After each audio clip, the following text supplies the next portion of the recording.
මගේ රත්තරන් යාළුවනේ සුබ දවසක්. මම අද ඔයාලට කියලා දෙන්න යන්නේ Binance app එකෙන් හරියටම ලිමිට් ඕඩර් එකක් දාගන්න විදිය. මම කියන විදියට ඔයාලත් කරන්න. වීඩියෝ ස්කිප් නොකර බලන්න. එතකොට තමයි ඔයාලට තේරෙන්නේ, නැත්නම් ඔයාලට තේරෙන්නේ නැති වෙයි. වීඩියෝ එක අවසානයේදී වීඩියෝ එක ලයික් කරන්න, කමෙන්ට් කරන්න, ෂෙයා කරන්න, සබ්ස්ක්‍රයිබ් කරන්න අමතක කරන්න එපා මගේ යාළුවනේ. එහෙම වුණොත් තමයි මම අලුතින් වීඩියෝ එකක් දැම්මොත් ඔයාලට බලන්න පුළුවන් වෙන්නේ. ඒක අමතක කරන්න එපා යාළුවනේ. මෙන්න මේ විදිහට කරන්න ඔයාලත්. මම කරන විදිහට කරන්න. මේ විදිහට Binance app එක download කරලා නැත්නම් download කරගන්න. Binance app එකට ගිහිල්ලා Binance app එකට ගියාම මෙන්න මේ වගේ ඉන්ටර්ෆේස් එකක් වෙනවා ඉස්සෙල්ලම home එක. ඊට පස්සේ මේ තුන්වෙනි එක තියෙනවා trade කියලා එකක්. trade කියලා එකට ගියාම මෙන්න මේ විදිහට තමයි ඔයාලට පෙන්වන්නේ. මේ ඉන්ටර්ෆේස් එක තමයි පෙන්වන්නේ. ඊට පස්සේ මෙතන sell and buy කියලා තියෙන වෙනම sell order එකක් දාගන්නවා, sell order එකක් දාගන්න පුළුවන්. දැන් අපි යන්නේ order එකක් buy කරගන්නනේ.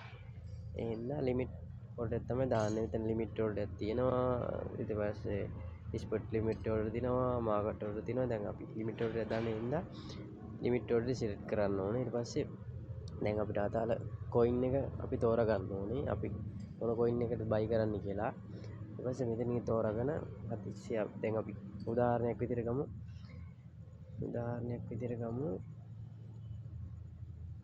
Bitcoin එක.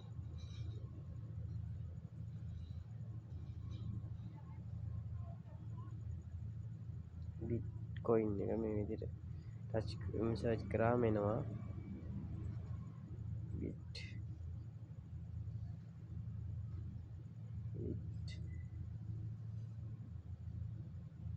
Bitcoin එක මේ විදිහට select කරගන්න ඕනේ. ඊට පස්සේ මේ තියෙන්නේ Bitcoin එකේ දැන තියෙන price එක.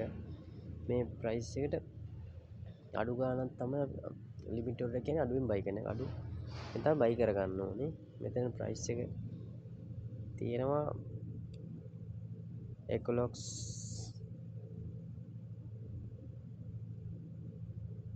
මේ විදිහට අඩු price එකක් දැන් මේ තියෙන්නේ coin එකේ තියෙන price එක. මෙතන දා ගන්න ඕනේ. buy කරගන්න ඕනේ. අඩුවට buy කරගන්න ඕනේ. 12යි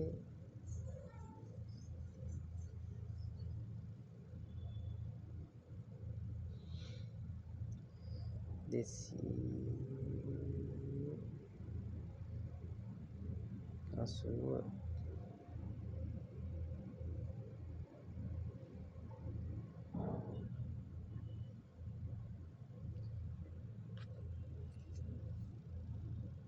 280 ඊට පස්සේ මෙතන දැන් අපි ගාව තියෙන ඩොලර් සාමාන්‍ය 20ක් කියමුකෝ 20ක් නම් මෙතන 20 ගහලා එතකොට අපිට හම්බ වෙන කොයින් ගාන තමයි මේ තියෙන්නේ ඩොලර් 20 ගහලා මෙන්න මෙතන බයි කියලාද කොළ පාටෙන් තියෙන්නේ මෙතන බයි කියලා අන්න එක ටච් කරන්න ඕනේ ඊට පස්සේ මෙතන යටින් වැටෙනවා ඕඩර් එක කීයද දැම්මේ ඕඩර් එක මොන කොයින් එකේ බයි කරේ හැම විස්තරයක්ම මෙතන යටින් වැටෙනවා ඊට පස්සේ මම බයි කරලා නැති හින්දා තමයි මෙතන පෙන්නන්නේ නැත්තේ ඊට පස්සේ ඔයාලට ඕඩර් එක කැන්සල් කරගන්න ඕන නම් එතන කැන්සල් කරගන්න කියලා අයින් කරගන්න පුළුවන් ඊට පස්සේ අපෙන් කැපිච්ච අර ගන්න ආයෙත් එනවා එන්න මේ විදිහට ඔයාලත් බයි කරගන්න මොකක් හරි අඩුපාඩුවක් වෙන්න පුළුවන් මොකද මේ රාමගේ රත්තරන් යාළුවනේ මේ මගේ පළවෙනි වීඩියෝ එක ඒ හින්දා ඔයාලත් බලලා මේ විදිහට බයි කරගන්න